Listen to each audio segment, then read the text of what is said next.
The tools that are available there's many of them out there, but I think it's important to know that dentists every single day, whether they know it or not, they're saving lives in their practices just by doing bread and butter dental procedures.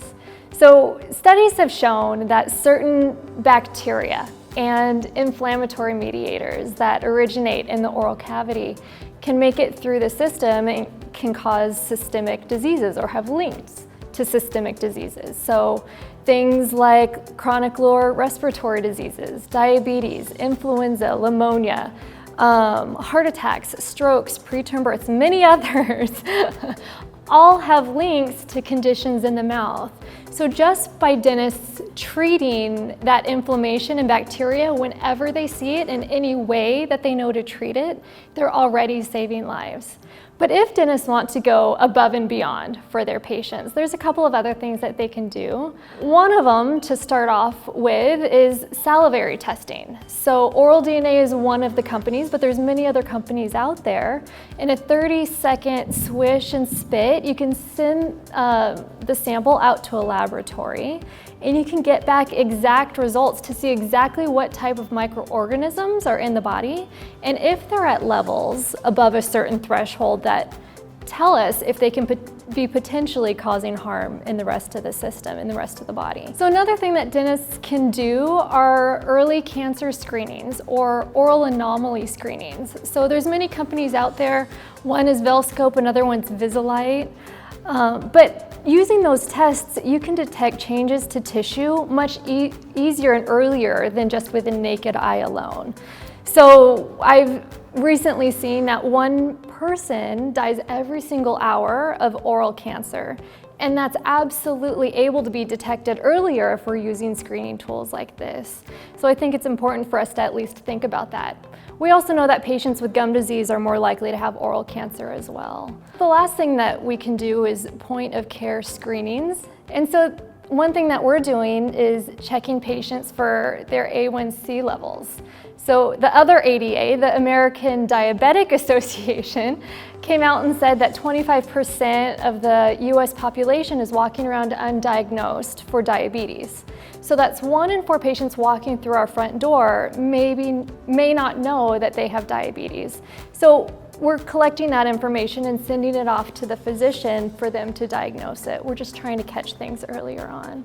So this whole care or complete care of the patient that we're trying to create can help us differentiate ourselves from other providers in the community, and it might make it easier for patients to continue to return to our practice and also refer their friends and family as well.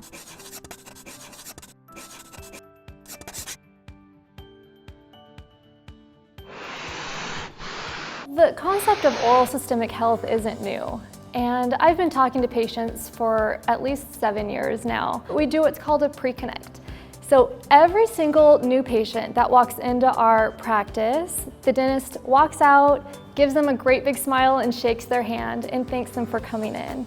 We then take them back into our consultation room, and in that room that's non-clinical and it's private, I ask them what their wants are, what their fears are, what their expectations are of this appointment. And in that conversation, I ask them, is it okay with you if I share concerns outside of the mouth if I start seeing warning signs of certain things that I'm seeing? And they either say yes or no. If they say no, that's completely okay. That's a decision that they can make for themselves. But if they say yes, it opens the door to deeper conversations. So that's the first step in the process. But later on, once I do my exam and I diagnose the treatment that they need, I try to link it back to that original conversation and to the health history concerns that we talked about in the beginning. And it makes it a little bit easier.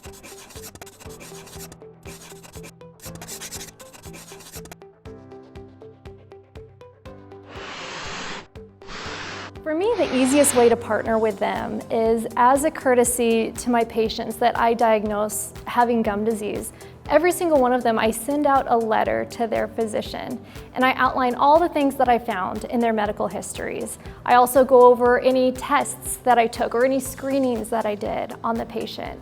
So the old approach to oral health care is reacting to medical conditions when they're already a problem and treating them.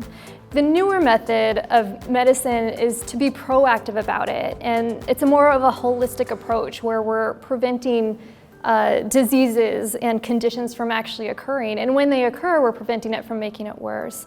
So it's really important that dentists and physicians, for our patients' sake, really try to come together and communicate as much as possible.